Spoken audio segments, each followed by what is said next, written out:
Vamos dar início ao nosso tema de hoje, que se trata dos natas e do Goraksha Shataka. O que são os natas? O que são os natas? Os natas são os Nata Yogins, uma tradição dos Nata Yogins,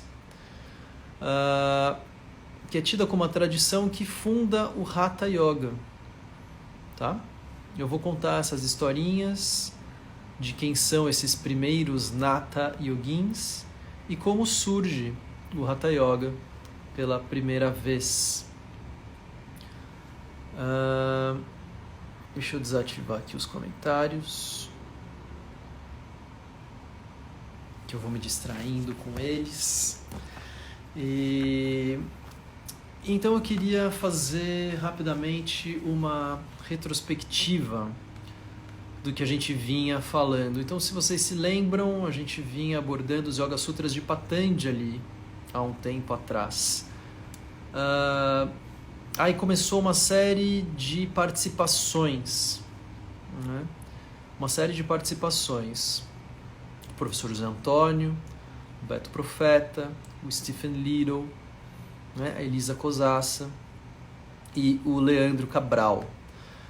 Você mandou no meu celular. E o Leandro Cabral.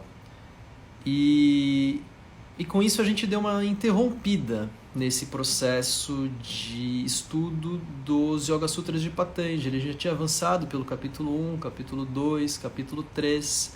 E quando a gente começa a entrar nesse tema complexo do que é a meditação, né? Aí eu começo a chamar essas pessoas. Então eles deram os seus pontos de vista a partir da meditação, né? Do que é a mente, do que é esse processo meditativo, e até dessa meditação associada com um processo emocional, talvez, né? Que a gente possa associar à condução do piano, onde alguém, através das suas próprias emoções, dos seus sentimentos, traduz isso para a música, e isso vai ser ouvido e interpretado por alguém dentro de um processo meditativo. E aí, com isso, eu acho que é hora da gente dar um novo passo e ir para um outro conjunto de textos, que é fundamental para o nosso estudo no yoga, fundamental para o nosso entendimento filosófico a partir das práticas do yoga. Tem muito mais relação, inclusive, com a prática do yoga da forma como é hoje, do que os próprios Yoga Sutras de Patanjali, que são, né, tidos como os grandes textos, talvez o mais conhecido, o mais célebre, o mais famoso dos textos do yoga. Mas são os tratados de Hatha Yoga que têm uma aproximação maior com a forma como nós praticamos hoje, apesar de guardar vários elementos de diferenciação, uma distância bastante grande com o que vem a ser o yoga moderno, que a gente vai chegar lá no nosso último encontro dessa série de estudos de textos. Planejo para isso mais esse encontro e mais 2, tá? Para que a gente possa estudar esses textos clássicos do Hatha Yoga, os textos tradicionais, entender bastante bem essa tradição do Hatha Yoga e poder chegar então no último encontro e abordar um pouco do yoga moderno, o que é isso que a gente pratica hoje e quais são os seus fundamentos. Bom, mas para passar dos Yoga Sutras para o Hatha Yoga, tem aproximadamente 1000 anos de separação. E muita coisa acontece nesses 1000 anos, né? Existem 2 grandes movimentos de contracultura que influenciam fortemente o surgimento do Hatha Yoga. Um deles é um movimento cultural chamado Tantrismo, e o outro deles é alguma coisa um pouco mais restrita ao uso a poucas pessoas, que é a chamada alquimia indiana, Rasayana, alquimia indiana. Os dois são movimentos de contracultura frente a uma cultura bramânica, frente ao que vinha se estruturando, frente ao que vinha colocando o corpo como algo sempre em segundo plano, né? Como sendo algo a ser eliminado, ultrapassado. E justamente o tantrismo e a alquimia vão reforçar a importância do corpo. A alquimia na busca de um corpo perfeito, né? De um corpo imortal, de um corpo literalmente imortal, através do uso de substâncias, sendo a mais conhecida e a mais famosa delas o próprio uso do mercúrio líquido.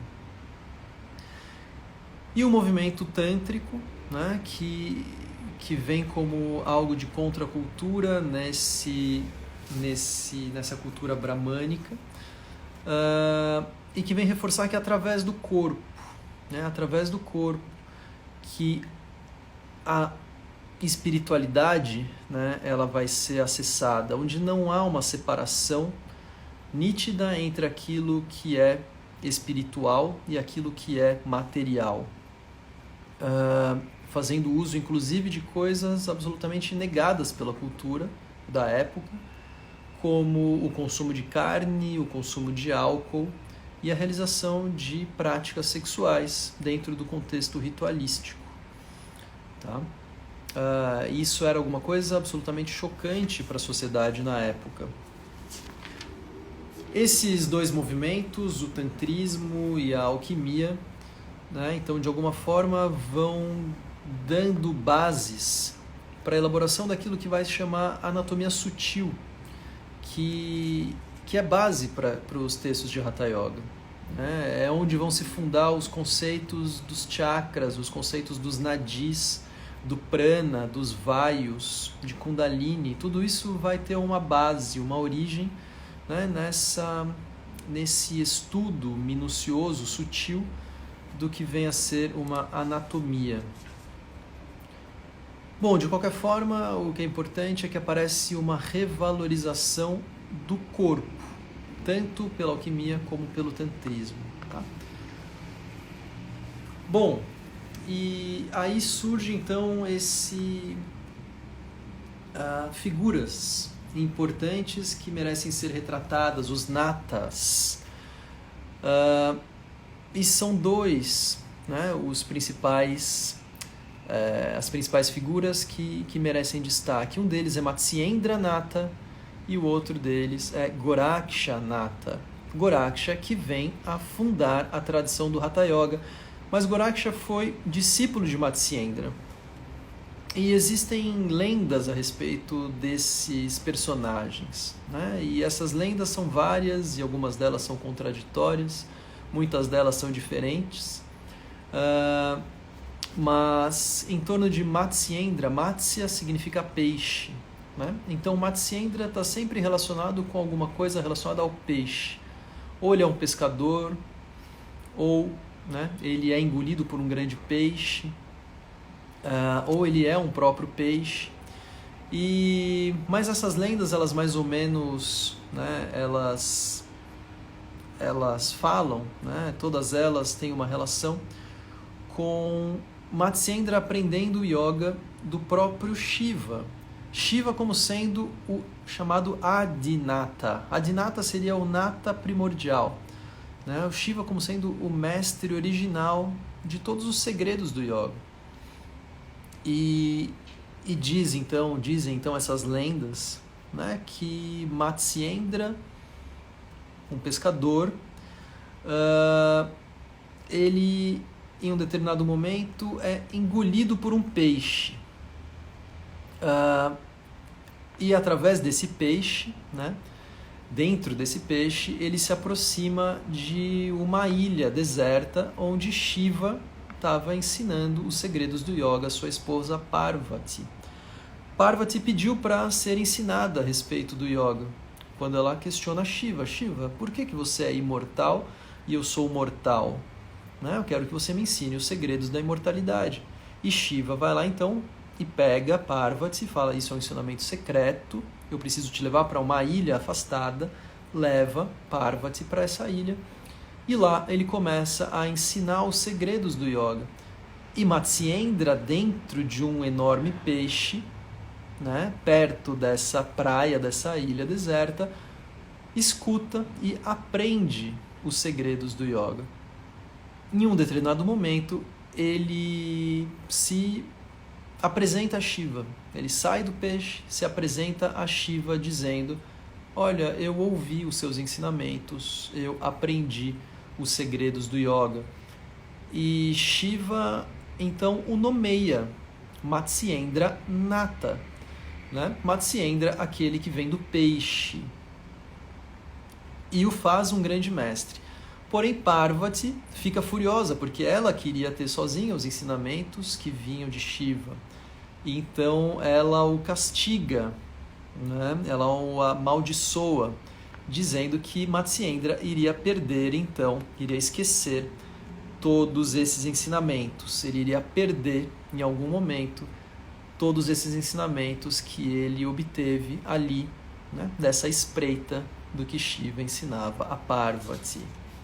Bom, e a gente vai entender então o que é perder, o que é esquecer esses ensinamentos quando a gente entra na lenda de Goraksha. Bom, então o Matsyendra, através desses ensinamentos, ele se torna um grande mestre, um grande sábio. E se diz na tradição que os natas eles têm poderes sobrenaturais, né? Eles adquirem siddhis, poderes. E então eles vão sendo chamados pelas vilas, pelas pequenas comunidades. Imagina, né, que essas lendas são todas que remontam a períodos muito antigos, onde a Índia era formada por pequenos reinos, esses pequenos reinos por pequenas vilas, né? E Matsyendra, então, ele estava numa dessas vilas e veio uma mulher que dizia não poder ter filhos. E ela chega a Matsyendra: Matsyendra, mestre, eu quero ter um filho e não consigo. Eu não consigo ter filhos. Me ajude. E aí Matsyendra pega as cinzas de um ritual que ele tinha acabado de fazer e dá para essa mulher. Fala: toma essas cinzas, daqui 12 anos eu volto e venho conhecer seu filho. A mulher então pega aquelas cinzas, duvida daquilo que Matsyendra falou, não acredita em nada daquilo, pega as cinzas e joga sobre um monte de estrume de vaca, diz uma das vertentes da tradição.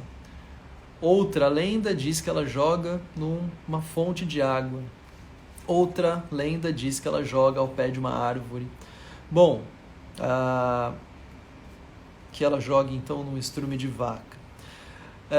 12 anos depois, volta Matsyendra a essa mesma vila e procura essa mulher e encontra essa mulher e pergunta: onde está então seu filho? E aí ela diz a ele: eu não acreditei em nada daquilo que você me disse, eu peguei aquelas cinzas e joguei no estrume de vaca. E onde é que você jogou? E aí Matsyendra vai até o lugar onde a mulher tinha jogado as cinzas e de lá ele chama Goraksha, ele grita Goraksha, e vem um menino de 12 anos, né? Go é vaca, então por isso que faz essa relação com o estrume da vaca, né? E esse menino, Goraksha, ele vai ser instruído por Matsyendra e ele se torna um grande discípulo. Um grande discípulo a ponto de, em um determinado momento, Goraksha, né, ele assume a sua própria autonomia, ele vai fazendo, ele também adquire os seus poderes, também adquire os seus siddhis, e ele também começa a perambular, né, pela Índia, em contato com essas vilas, com os habitantes, com as comunidades, né? E em um determinado momento ele escuta que Matsyendra abandona o caminho espiritual, que Matsyendra cai de volta na vida mundana, né? A vida dos prazeres, que Matsyendra ele se perde num país também mitológico, um país habitado apenas por mulheres, e que então ele se encanta com essa vida entre as mulheres e ele esquece até mesmo quem ele já foi, né? Esse grande mestre que aprendeu yoga diretamente da boca de Shiva. E Goraksha então se transforma, usa um de seus poderes, né? Das suas capacidades, e se transforma em uma mulher. E ele vai até esse país habitado apenas por mulheres. E entre tantas mulheres, ele encontra ali a Matsyendra, e ele começa cantando e dançando a dizer, né, sobre a vida espiritual e a relembrar Matsyendra de quem ele já foi. Com isso, Goraksha então consegue trazer Matsyendra de volta à vida espiritual, e diz a tradição também que Matsyendra, que já foi o mestre, se torna o discípulo de Goraksha.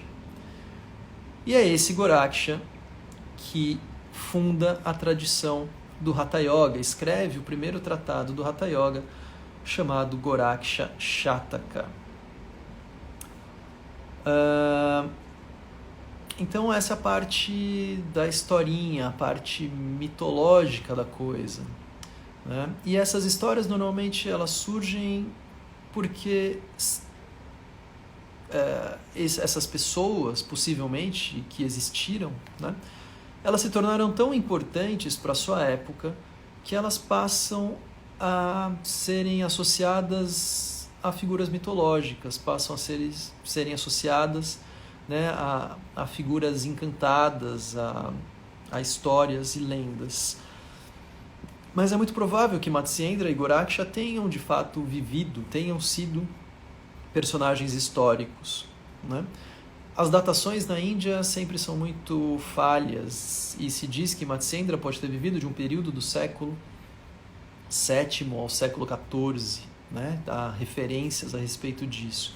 Mas o mais aceito é que tenha sido por volta do século IX ou do século X, né? Matsyendra, pelas referências que aparecem posteriormente a ele.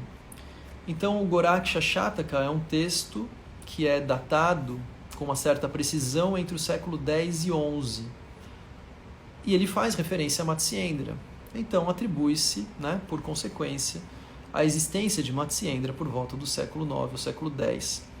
Mas é muito possível que tenham existido muitos Matsyendras e muitos Gorakshas na Índia, né? É possível que muitos textos são assinados com o nome de Matsyendra e com o nome de Goraksha, mas eles não são escritos exatamente por essas mesmas figuras, eles são escritos posteriormente por outras pessoas.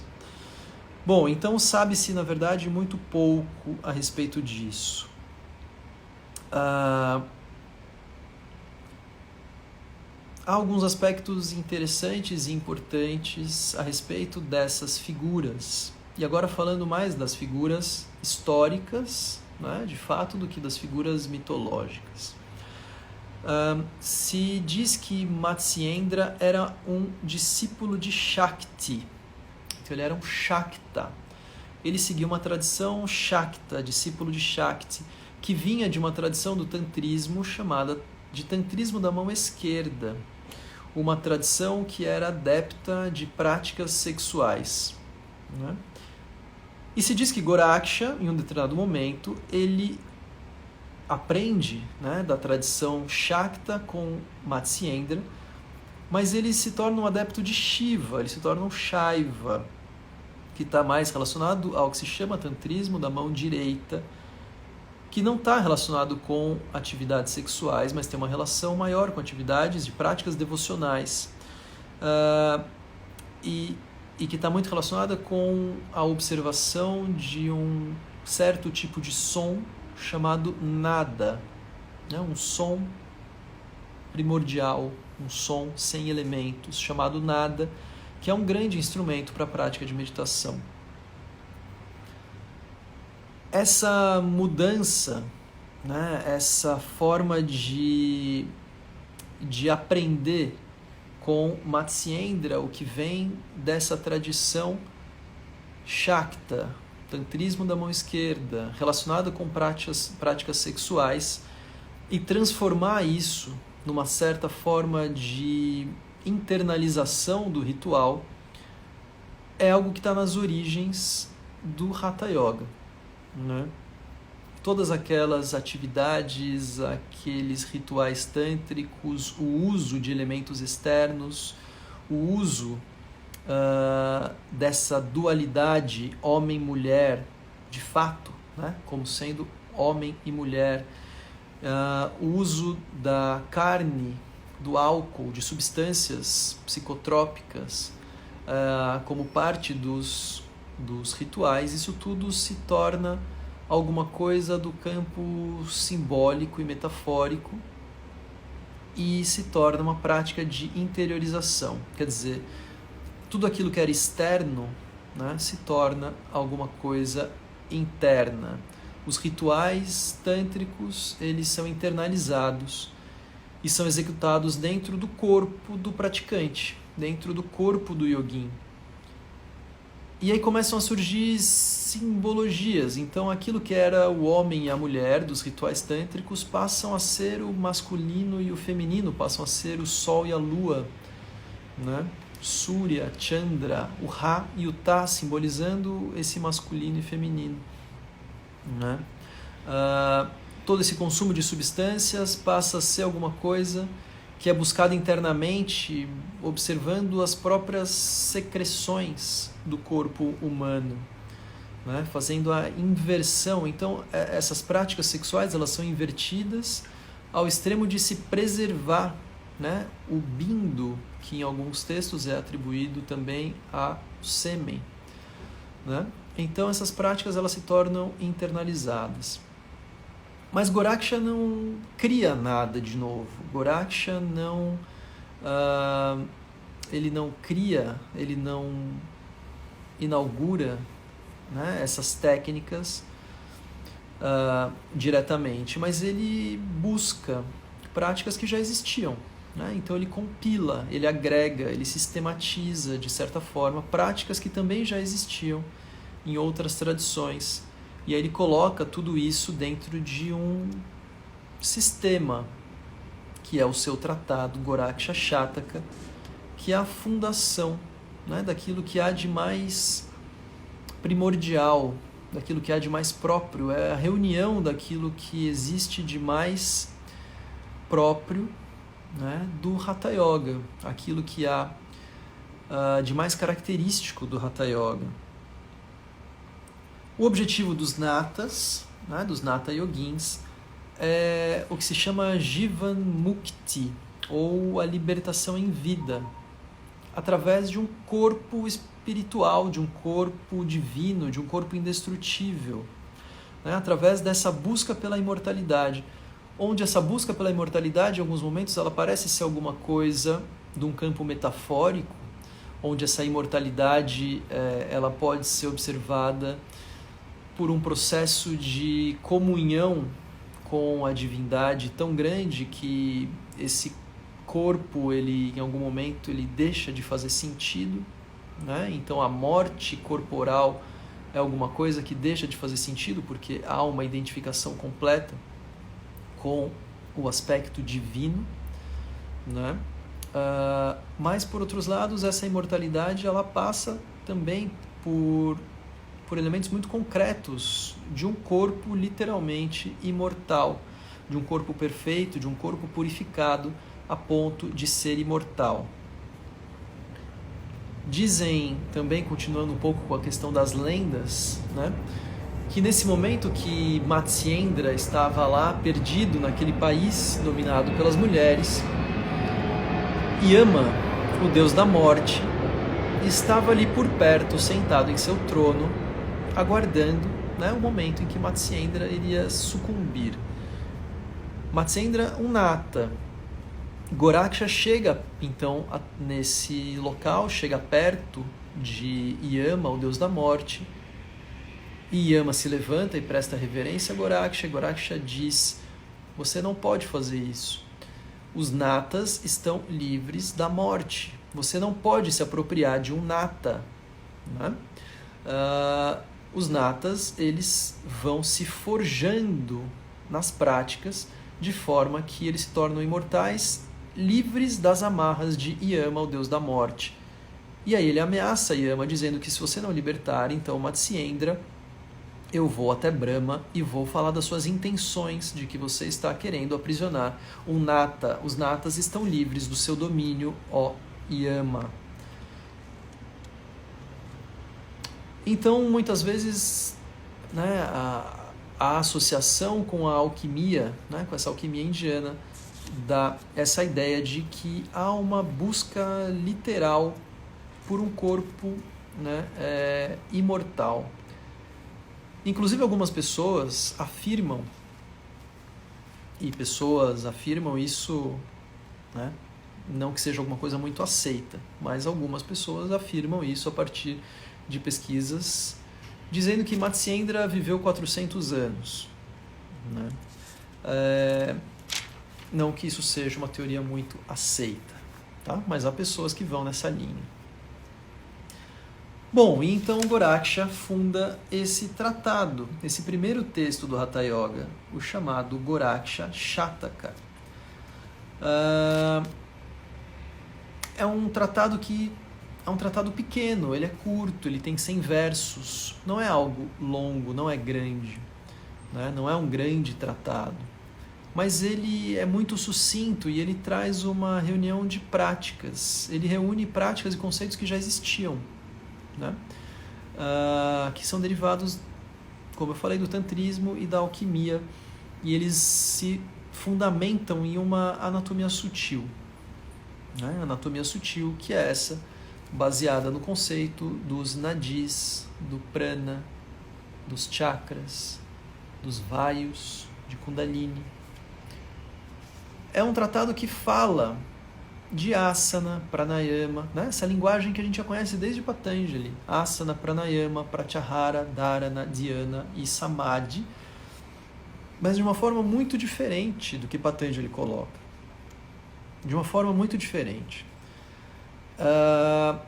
Ele apresenta apenas 2 asanas, e são 2 asanas meditativos. Ele apresenta Siddhasana e o que se chama Kamalasana ou Padmasana, são sinônimos, né? Então ele apresenta a postura de lótus e Siddhasana, a chamada postura perfeita.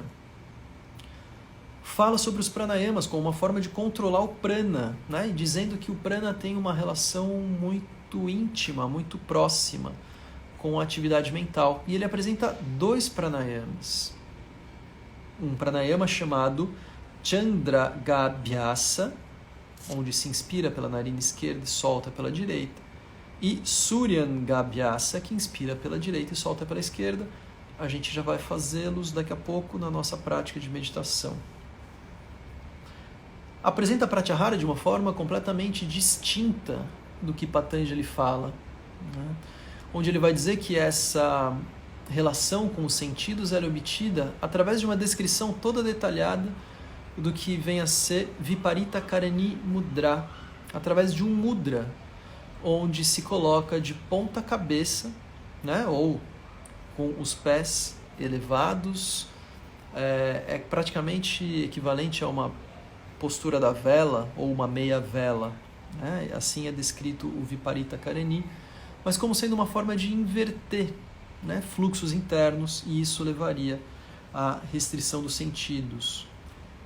Ele vai apresentar os dharanas como sendo concentrações muito específicas, dhyana como sendo uma meditação muito específica, quer dizer, ele apresenta esses mesmos termos adotados por Patanjali, mas de uma forma muito diferente daquilo que Patanjali usou.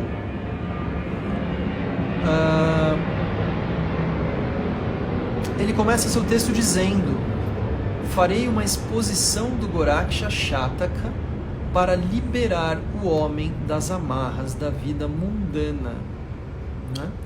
Então ele tem como objetivo da sua exposição, do seu conjunto de práticas, do seu sistema de práticas, que aborda pouco de sistemas filosóficos e mais de sistemas de práticas, o objetivo de liberar o homem das amarras da vida mundana. E com isso o texto de Goraksha, ele também corrobora com essa busca pelo estado de libertação, né? Que é a busca de praticamente todos os tratados tradicionais do yoga, tá? Seja o Yoga Sutra de Patanjali ou sejam também os outros tratados do Hatha Yoga. Eu quero dar um pouco de textura, né? Eu sempre gosto de trazer o texto. para que a gente possa sentir, através das palavras adotadas, o espírito dos textos. Né? Então eu queria ler alguns versos do Goraksha Shataka antes da gente entrar na nossa prática de meditação, e esses versos vão orientar a nossa prática. Tá?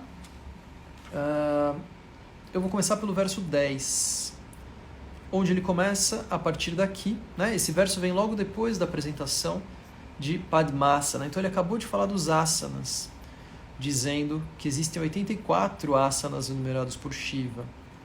Mas desses, apenas 2 merecem distinção especial. Né? Um deles é Siddhasana e o outro é Kamalasana. Bom, depois disso ele vai dizer o seguinte: o primeiro chakra é Adhara e o segundo Svadhisthana.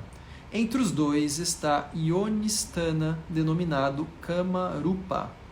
No centro do lótus, denominado Adhara, situado no ânus, formado por 4 pétalas, está o Yoni, denominado Kama, que é reverenciado por todos os adeptos. Nesse Yoni, há um Mahalinga, virado para oeste, a entrada de Shushumna, que tem a ponta brilhante como uma joia. Aquele que conhece isso é um conhecedor do yoga. Debaixo da raiz do pênis está situada a morada quadrada do fogo, que cintila como o raio e brilha como o ouro aquecido.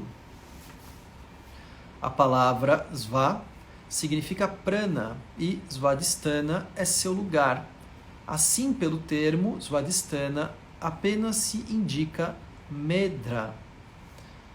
No Nabi Mandala há um Kanda, que é atravessado por Shushumna, como uma conta é atravessada por um fio. Nesse centro há um chakra chamado Manipura. Acima do pênis e abaixo do umbigo há uma raiz bulbosa, Kanda, semelhante ao ovo de um pássaro. É a fonte da qual provém todos os 72 mil nadis. Está vendo como ele vai construindo essa anatomia sutil? Falando dos chakras, né? E atrás de um desses chakras fala de Kanda, que é a fonte de todos os 72 mil nadis. Dos milhares de nadis que servem como canais de prana, né? Então entra o conceito de prana, 72 são os mais importantes. Destes, 10 são especialmente notáveis. E aí ele vai dizer quais são esses 10. São Ida, Pingala e o terceiro é Shushumna, sendo os outros Gandhari, Hastijiva, Pusha, Yashasvini, Alambusha, Kuhu, Shankini e Shankini o 10º. Esse grupo de nadis deve ser sempre conhecido pelos yogins. Atenção aos 10, então, que isso vai servir para a nossa prática. Ida se situa à esquerda, Pingala à direita. Shushumna está na região média. Gandhari chega ao olho esquerdo. Hatsjiva chega ao olho direito. E Pusha ao ouvido direito. Yashasvini chega ao ouvido esquerdo e Alambusha à boca. Tá? Então atenção. Ida à esquerda, Pingala à direita, Shushumna na região média. Aí tem um que chega ao olho esquerdo, outro chega ao olho direito. Um que chega ao ouvido esquerdo, outro que chega ao ouvido direito e outro que chega à boca. Há então o Kuhu, que se localiza na zona superior ao pênis. Shankini em Mulastana ou Muladhara, na região anal. Os 10 nadis têm suas terminações localizadas desse modo, constituindo os caminhos que prana percorre. Os nadis, Ida, Pingala e Shushumna, transportam o prana incessantemente. Considera-se que suas divindades sejam a lua, o sol e Agni, respectivamente. Os nomes dos vaios mais importantes são Prana e Apana, Udana, Samana e Vyana, Naga e Kurma, Kirkara, Devadatta e Dhananjaya. 5 desses são Prana e outros conhecidos, Apana, Vyana, Samana, Udana. Há outros 5 conhecidos como Naga e outros que, tomando a forma de diva, movem-se nos milhares de nadis. E assim ele segue, tá? Mas eu queria ler essa parte especialmente, que é onde começa toda essa formulação de algo extremamente complexo, de algo extremamente simbólico, de algo extremamente secreto de uma certa forma, porque essas coisas são usadas numa linguagem que não pode ser simplesmente lida num sentido literal, mas que precisam ser transmitidas por meio das tradições que vão perpetuando, né, esses ensinamentos. Eu queria ler apenas mais 2. Prana, mais 3. Prana é o vaio que reside no corpo e ayama significa sua restrição. Então ele trata pranayama como sendo a restrição de prana. Quando apenas uma respiração for a medida do pranayama, seu yoga será o mais elevado. Uma respiração quer dizer, praticamente se sustenta um estado de pausa. Chandra Gabhyasa, ou yogin sentado em Padmasana, deve inspirar prana por meio de Ida, a narina esquerda, e tendo retido prana de acordo com sua capacidade, deve expirá-lo por meio de Pingala, a narina direita. Suryangambhyasa, inspirando prana através de Pingala, deve-se encher os pulmões lentamente, retendo o alento em seguida, como está prescrito, e deve-se expirar por Ida. Bom, então essa é a apresentação do texto que eu queria fazer para vocês, dando todo esse contexto de onde surge a tradição que funda o Hatha Yoga, com essa tradição dos natas, onde esses natas, esses primeiros, Matsyendra, Goraksha, ao mesmo tempo que eles são tidos como figuras históricas, por serem figuras tão importantes, eles têm lendas e mitos atribuídos a eles. Goraksha se torna, então, o principal, o fundador, né, o que inaugura a tradição do Hatha Yoga através do seu texto. São atribuídos 30 textos, aproximadamente, a Goraksha. Não sabemos exatamente quais são de Goraksha, propriamente dito, e quais não são. Mas o principal deles, certamente, é o Goraksha Shataka, que é o primeiro grande texto da tradição do Hatha Yoga. E eu queria entrar numa prática meditativa a partir dos conceitos que a gente pôde ler no texto agora, através de uma tomada de consciência. Uma tomada de consciência de certas partes do corpo e uma tomada de consciência dessas partes que não são exatamente relacionadas às nossas estruturas físicas concretas, mas aos caminhos sutis, né? Disso que a gente pode chamar dos nadis, aos caminhos de vayu, aos caminhos de prana, tá? Então que a gente possa, de alguma forma, tomar consciência desses caminhos, fazendo uso dessas 2 formas apresentadas de pranayama nos textos, nesse texto, né? Chandra Gabhyasa, onde se inspira pela esquerda, Suryangambhyasa, onde se inspira pela direita. E eu vou descrevendo, então. Vamos à prática. Assumindo uma postura confortável.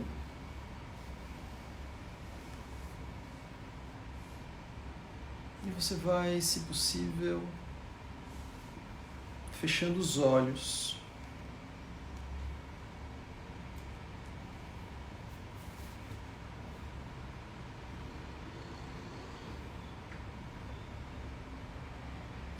No primeiro instante, você apenas toma consciência do corpo. Apenas isso. Sinta o corpo. Perceba a existência do corpo. E não é necessário nenhum tipo de imaginação ou visualização, porque o corpo está aqui, presente. sensível, perceptível, disponível para a nossa observação. Então, observe o corpo.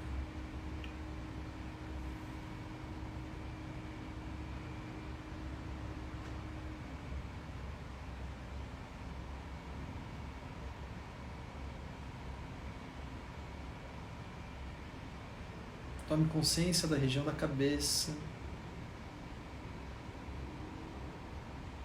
do couro cabeludo, da testa, das pálpebras e os olhos por trás das pálpebras.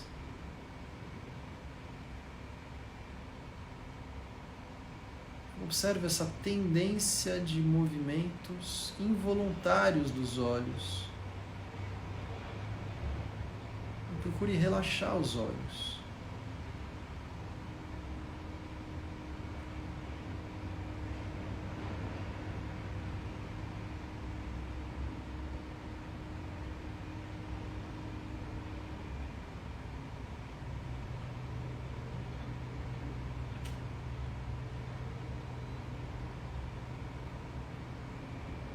Observe as orelhas.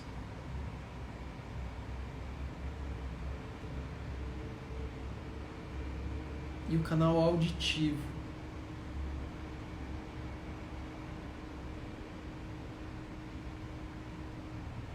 E procure relaxar o canal auditivo.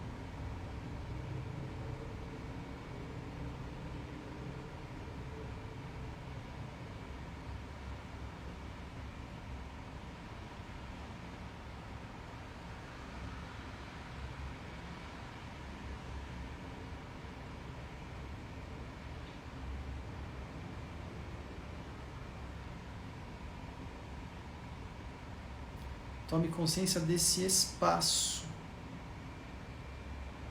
dos canais auditivos. Tome consciência do fundo dos olhos.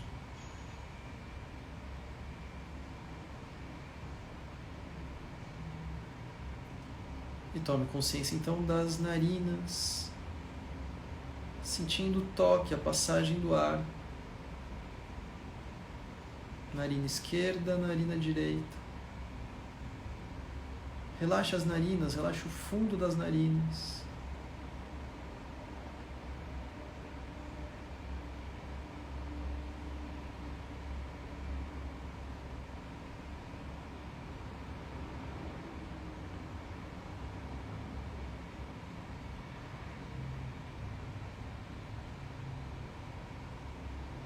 E sinta as narinas separadas, um lado e o outro.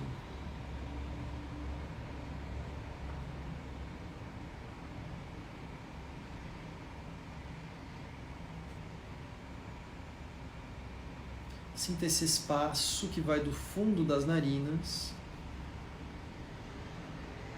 até o fundo da boca.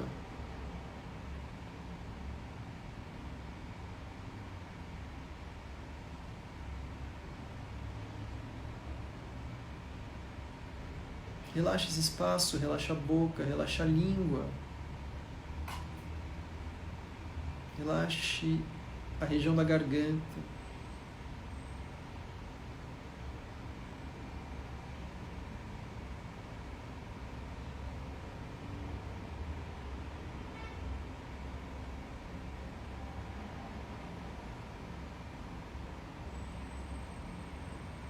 Observe a região do tronco e o eixo, o centro dessa região,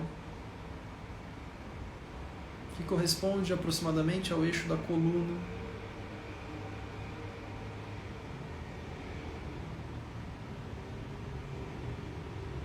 Procure tomar consciência desse espaço ocupado pelo centro do corpo.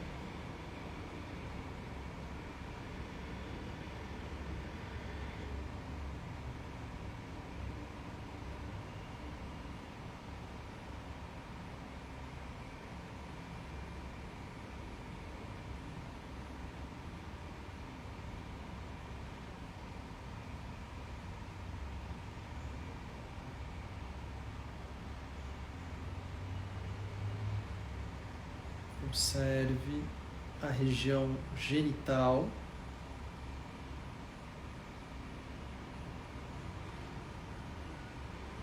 Relaxe a região genital.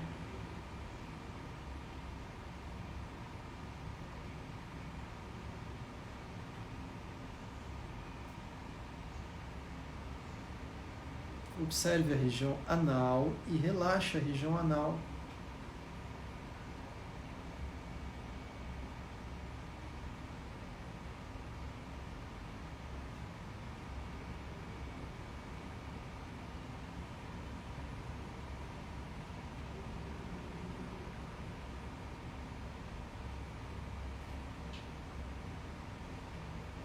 Então procure tomar consciência desses pontos. Olho esquerdo, olho direito. E relaxe bem os olhos, sinta o espaço dos olhos. Ouvido esquerdo, ouvido direito. Relaxe bem esses espaços. Sinta. Narina esquerda, narina direita.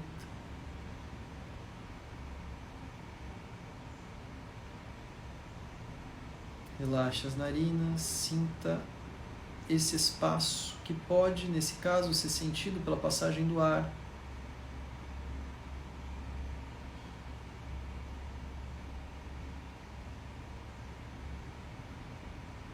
A boca. Tome consciência desse espaço da boca.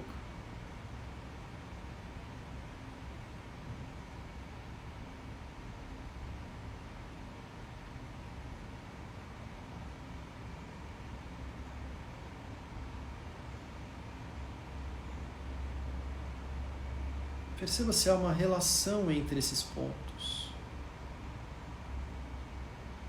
Olhos, ouvidos, narinas, boca.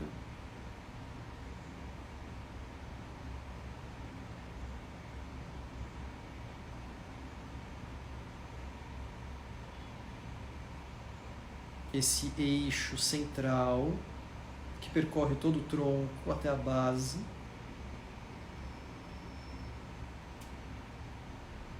Não como um ponto, mas como um percurso.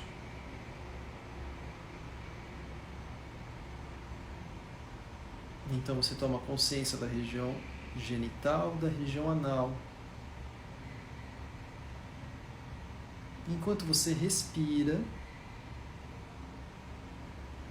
veja se há alguma relação da respiração com esses 10 pontos, essas 10 partes, esses espaços internos.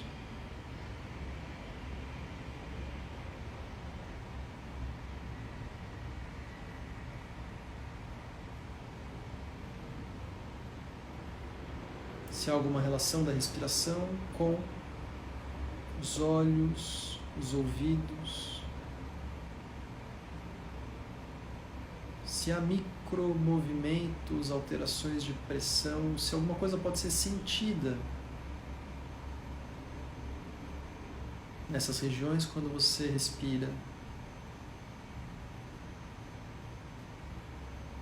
A relação com as narinas é tida pela própria passagem do ar. A relação com a boca pode também ser sentida pelo ar, eventualmente. E você percorre todo o caminho central e vai observar a base, a região genital e a região anal, fazendo uma ligação, uma relação íntima, profunda, concreta, entre a base formada pela região genital e anal e esses pontos na região da cabeça, ligados por um eixo.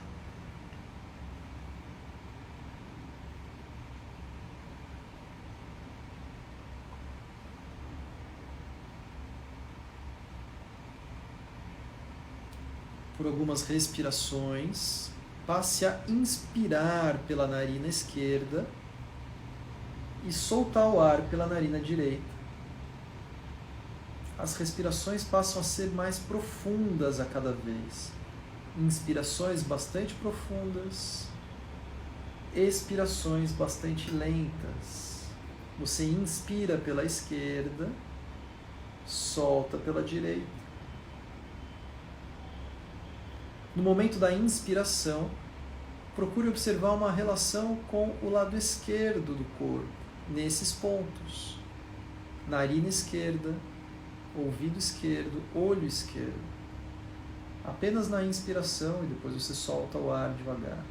Mas a cada inspiração pela esquerda, procure essa relação.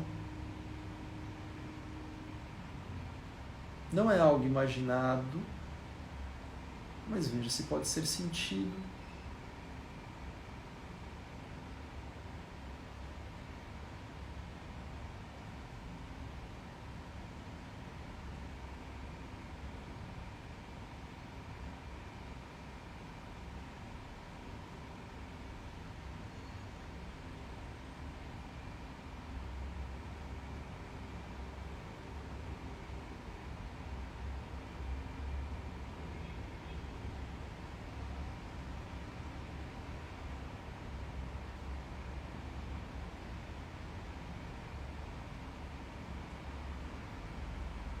Depois que o ar sair pela direita, você inverte. Então o ar entra pela direita e sai pela esquerda.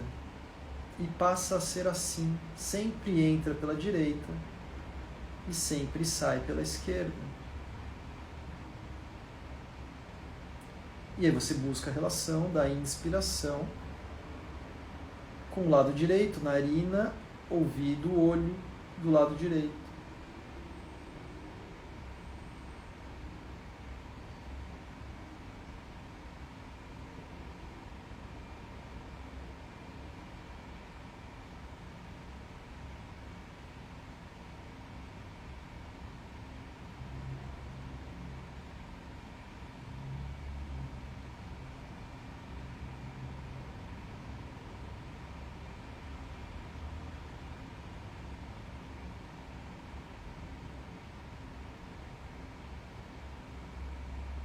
É preciso um estado de atenção.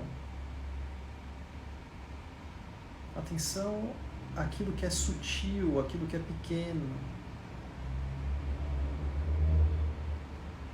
E a próxima vez que soltar o ar pela esquerda, então para de tampar as narinas e você continua respirando profundo. Mas pelas duas você observa os aspectos centrais. Observa a região da boca, esse percurso correspondente ao centro do corpo, a esse eixo, e a região genital e a região anal.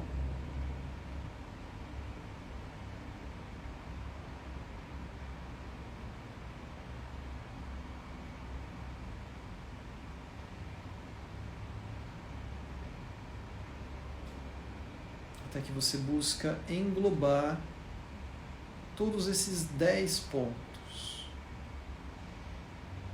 juntamente com esse pulsar respiratório, como se a cada pulsar respiratório fosse possível sentir uma influência, uma interferência, algo, um movimento em cada um desses pontos, em cada uma dessas partes, em cada um desses percursos internos.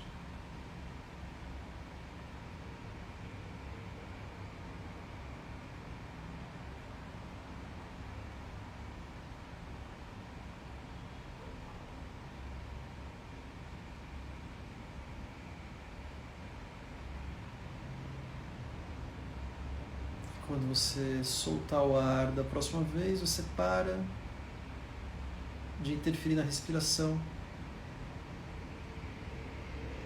Por alguns instantes, você apenas se observa.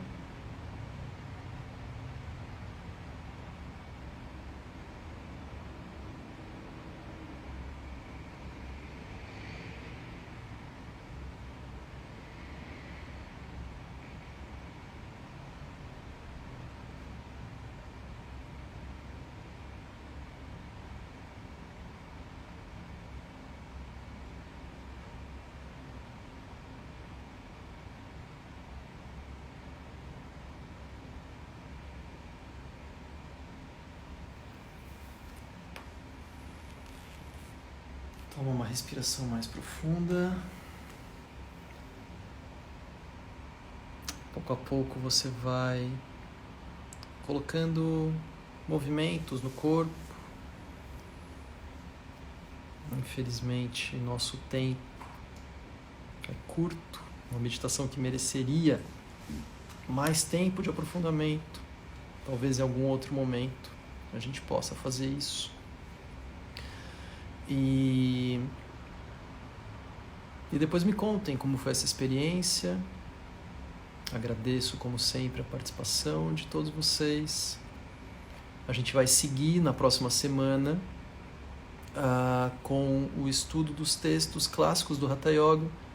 Os dois principais, apesar do Goraksha Shataka ser o primeiro, o principal e mais conhecido deles é o chamado Hatha Pradipika e Giranda Samhita, que já é mais recente.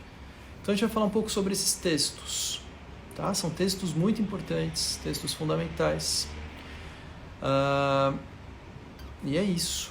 Eu queria dizer também que essa é a última semana, tá? Para quem quiser fazer a contribuição. Essas contribuições, como vocês sabem, elas vão se revertendo em doações e no começo da próxima semana eu vou fazer já a próxima leva de doações. Tá? Então, se alguém quiser contribuir, me manda uma mensagem ainda essa semana. E foi boa essa prática, né? A gente tem que repetir ela sim, tá bom? Amanhã, 7 horas da noite, eu tenho uma live também. E nos vemos. Quinta-feira, 8 horas da manhã, também as práticas coletivas. E vamos nos vendo por aí. Beijos, boa noite.